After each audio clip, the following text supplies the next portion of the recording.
তো বন্ধুরা এই যে কি পরিমাণ যে গরম এখন আমার এখানে 42 ডিগ্রি সেলসিয়াস তাপমাত্রা। তো এই গরমের মধ্যে এর মধ্যে দেখা যাচ্ছে যে যত কন্টেন্ট ক্রিয়েটর আছে সবাই মোটামুটি দেখতেছি যে ডিম বাজি করতেছে রোদের তাপে, তারপরে মাছ বাজি করতেছে, বিভিন্ন বাজাবাজি নিয়ে ব্যস্ত।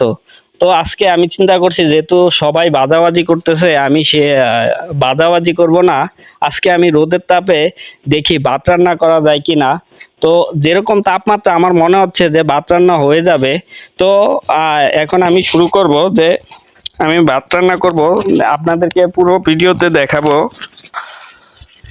যে এখন আপনারা হয়তো ভাবতে পারেন যে হয়তোবা আমি পানি হয়তোবা আগে থেকে গরম করে নিয়ে আসছি, হয়তোবা এরকম ভুল ভাবতে পারেন। তো আমি হাত দিচ্ছি, দেখুন পানি কিন্তু ঠান্ডা।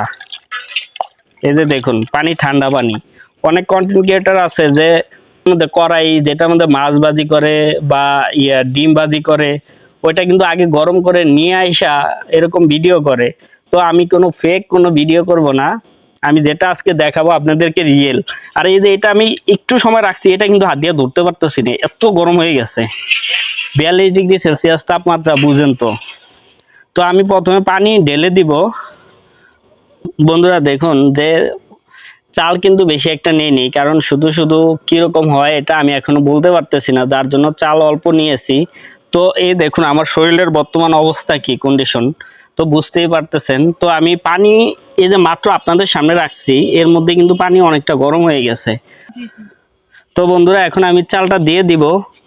তো বন্ধুরা আমি চালটা দিয়ে দিলাম। এই অবস্থায় আমি 2 ঘন্টা রাখবো। 2 ঘন্টা পরে আপনাদেরকে আবার আইসা দেখাবো যে কি অবস্থা হয়েছে। তো আর একটু দেখাও, আসো চালটা দেখাও। এই যে দেখুন অলরেডি চাল দিয়ে দিছি। এই অবস্থায় আমি 2 ঘন্টা রাখবো। এই 2 ঘন্টা রাখার পরে বাকিটা কি রকম হয়, ভাত হয় কিনা এটা আপনাদেরকে দেখাবো। তো ভিডিওটা কন্টিনিউ দেখতে থাকুন। তো বন্ধুরা 2 ঘন্টা পার হয়ে গেছে। তো এখন আমরা দেখবো, মনে হয় যে সাকসেস হব, কারণ কালার অনেকটাই চেঞ্জ হয়ে গেছে, ভাতের মতো হয়ে গেছে। তো দেখি, উহ, গরম আগুন হয়ে গেছে। বা অবশেষে আমরা সাকসেস। দেখুন ভাত অলরেডি, ভাত ধরা যাচ্ছে না গরমে। ইয়া, কিন্তু ভাত হয়েছে, কিন্তু আপনার ভাত যেভাবে রান্না করলে যতটা মানে নরম হয় ওই রকম না, কিন্তু ভাত হয়েছে কিন্তু অনেকটা শক্ত, মানে অনেক শক্ত, যেটা রোদের তাপে বুঝতেই পারতেছেন।